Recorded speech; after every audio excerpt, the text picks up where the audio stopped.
يسألونك عن الأهلة قل هي مواقيت للناس والحج وليس البر بأن تأتوا البيوت من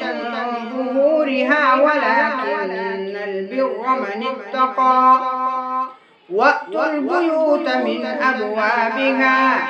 واتقوا الله لعلكم تفلحون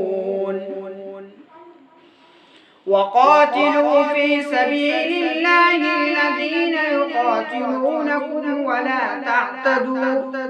إن الله لا يحب المعتدين واقتلوهم حيث ثقفتموهم وأخرجوهم من حيث أخرجوكم والفتنة أشد من القتل ولا تقاتلوهم عند المسجد الحرام حتى يقاتلوكم فيه فإن قاتلوكم فاقتلوهم كذلك جزاء الكافرين فإن انتهوا فإن الله غفور رحيم وقاتلوهم حتى لا تكون فتنة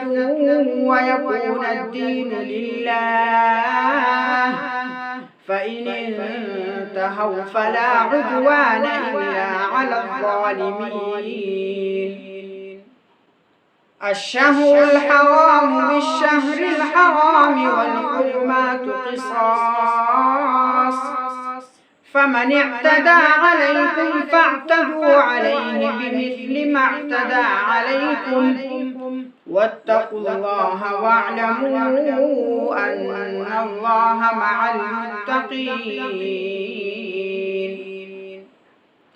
وأنفقوا في سبيل الله ولا تلقوا بأيديكم إلى التهلكة وأحسنوا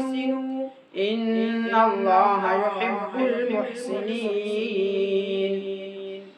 وأتموا الحج والعمرة لله فإن أحسنتم فما استيسر من الهدي ولا تحلقوا رؤوسكم حتى يبلغ الهدي محله فمن كان منكم مريضا أو به أذى من رأسه ففدية من صيام أو صدقة أو نسك فإذا أمنتم فمن تمتع بالعمرة إلى الحج فما استيسر من الهدي فمن لم يجد فصيام 3 أيام في الحج و7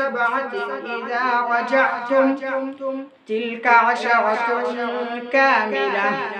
ذلك لمن لم يكن أهله حاضر المسجد الحرام واتقوا الله واعلموا أن الله شديد العقاب